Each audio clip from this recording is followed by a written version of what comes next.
नमस्कार, मैं शिवानी श्रीवास्तव। आज के हमारे इस कार्यक्रम में योग गुरु श्री त्रिभुवन जी पार्थ हैं। सर, आपका बहुत बहुत स्वागत है। नमस्कार सर, हम आपसे आज जानना चाहते हैं कि शुगर जो ऐसी बीमारी ये जो हर किसी में कॉमन हो गई है ये बीमारी, तो सर हम जानना चाहते हैं कि ये जो शुगर है इसका क्या कारण है सर?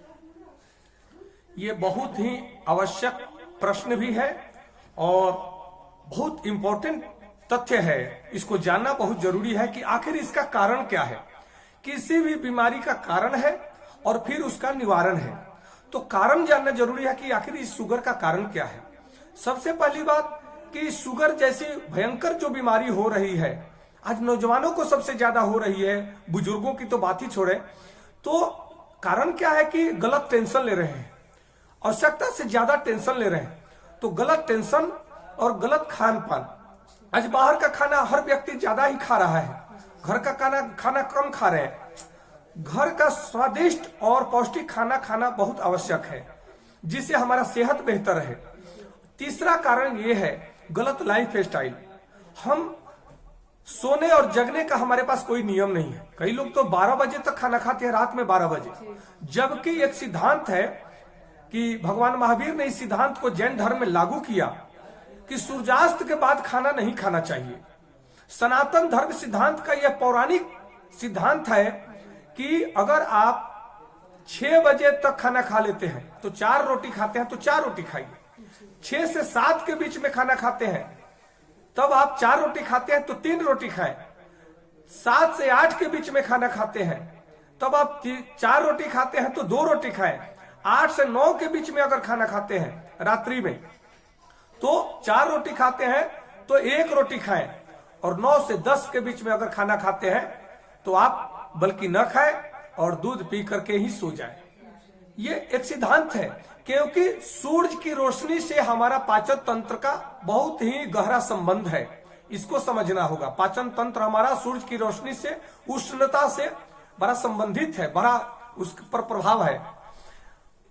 उसके साथ साथ में कारण क्या है कि गलत खान पान, गलत सोचना और गलत रहन सहन। हम अपने रहन सहन को सुधारें। अधिकांशतः व्यक्ति को चाहिए कि हम 10 बजे तक रात में अपने बच्चों को सुला दें और सो जाएं। सुबह 5 बजे से 6 बजे तक व्यक्ति को जग जाना चाहिए। ये स्वस्थ व्यक्ति का नियम है। और बीमार व्यक्ति तो 12 बजे दिन में उठता है, 8 बजे उठे, 9 बजे उठे, उसकी कोई नियम, हर चीज का नियम है। आज के डेट में एक मोबाइल आप लेते हैं तो उसमें प्रिस्क्रिप्शन लिखा रहता है, इंस्ट्रक्शन रहता है कि इसको कैसे चलाना है, कैसे इस्तेमाल करना है।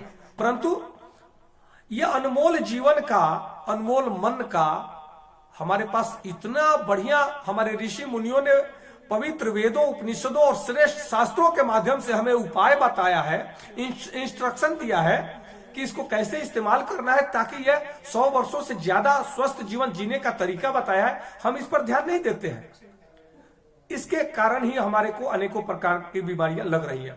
शुगर ही ऐसी बीमारी है जो यह स्वीट पॉइजन की तरह है, जो धीरे धीरे हमारे शरीर के इम्यूनिटी पावर को खत्म कर देती है और हमारे शरीर को अंदर से खोखला करके, जैसे दीमक पैर में लग जाए तो वह दीमक पैर को खोखला कर देता है अंदर ही अंदर, और वह पैर निर्बल होकर के गिर जाता है। उसी तरह से यह हमारे शरीर के इम्यूनिटी पावर को नष्ट करके हमारे शरीर को कमजोर कर देता है, जिसके कारण अनेकों बीमारियां हमारे शरीर को लग जाती हैं।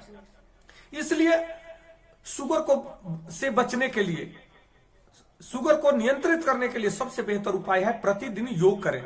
योग करें, हमें हमारे मन में तनाव नहीं हो, हमारे पेट में कब्ज नहीं हो, हमारा लाइफ स्टाइल बेहतर हो, हमारा शारीरिक क्षमता जो है, एक्टिविटी बेहतर रहे। शुगर आपको छू नहीं सकता है।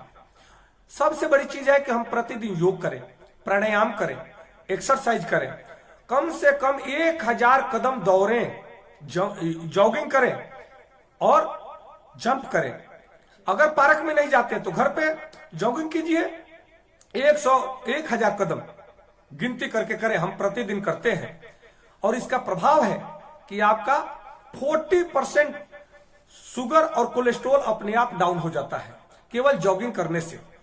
उसके बाद भस्त्रिका प्राणायाम, कपालभाति प्राणायाम, उज्जयी प्राणायाम, भ्रामरी प्राणायाम और लॉन्ग ब्रीदिंग यानी लंबे गहरे श्वास के माध्यम से ओम की ध्वनि के साथ अपने आप को जोड़े तो आपका तनाव कभी नहीं होगा, तनाव दूर हो जाएगा और कब्ज दूर हो जाएगा। आपके रोम रोम पुलकित हो जाते हैं जब ब्रीदिंग करते हैं। हम जब श्वसन क्रिया करते हैं तो श्वसन क्रिया के माध्यम से बॉडी हमारा अनेकों प्रकार से हमारे ऑक्सीजन को ग्रहण करती है। हमारा फेफड़ा जो है ऑक्सीजन को ग्रहण करके ब्लड के माध्यम से रोम रोम को ऑक्सीजन भेजता है। और ऑक्सीजन क्या है?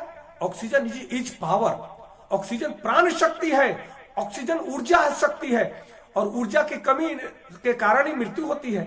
इसलिए हमें प्राणायाम प्रतिदिन करना चाहिए। उसके बाद खान पान में मैं आपको बताता हूं कि खान पान में आप ज्यादा चीनी तो अपने घर में इस्तेमाल करना ही बंद कर दें और प्रतिदिन, ये विस्तार में जाने के बजाय मैं छोटा में ही आपको बता रहा हूं कि आप एक सूत्र लिख लें कि मेथी दाना को भून करके पाउडर बनाएं और 250 ग्राम मेथी दाना, 100 ग्राम अजवाइन और 50 ग्राम काली जीरी किसी भी दुकान से मिल जाता है।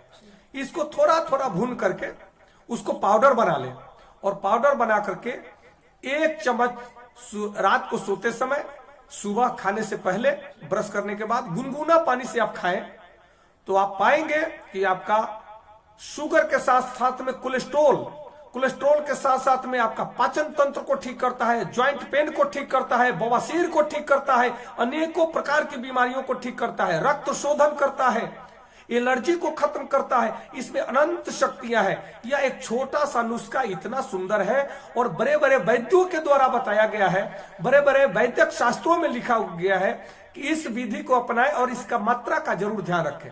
पाउडर न लाए बाहर से खरीद कर, क्योंकि पाउडर में मिक्स होता है।